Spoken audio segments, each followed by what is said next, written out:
లేకపోతే మిగతా కార్యక్రమాలు నిర్వహించడానికి ఇప్పుడు కుదరనటువంటి పని. ఒక వారం రోజుల పాటు అయితే ఇక్కడ కాశీని ఒకసారి చూద్దాం ఏ విధంగా ఉంది. కాశీకి సంబంధించి ఇప్పుడు ప్రస్తుతం కనబడుతున్నటువంటి లెక్క, కాశీలో జరిగినటువంటి మార్పులకి సంబంధించినటువంటి లెక్క. కాశీ ప్రస్తుతం అయితే కనుక పబ్లిక్ విపరీతమైన క్రౌడ్తో ఉంది.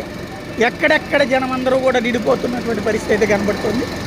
ఘాట్ల దగ్గర అయితే మాత్రం ఓ పక్కన ఖాళీగా కనబడుతుంటుంది, రెండో పక్కన బోట్లన్నీ నిండుగా ఉన్నాయి. అంటే ఇదివరకటి రోజుల్లో అయితే కనుక బోట్లకు ఎక్కేవాళ్ళు తక్కువ ఉండేవాళ్ళు, ఇప్పుడు బోట్లకు ఎక్కేవాళ్ళే ఎక్కువ ఉంటున్నారు.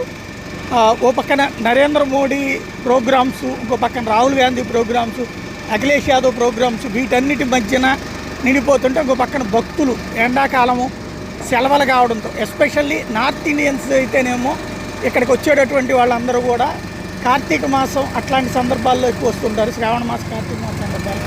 అదే ఈ టైంలో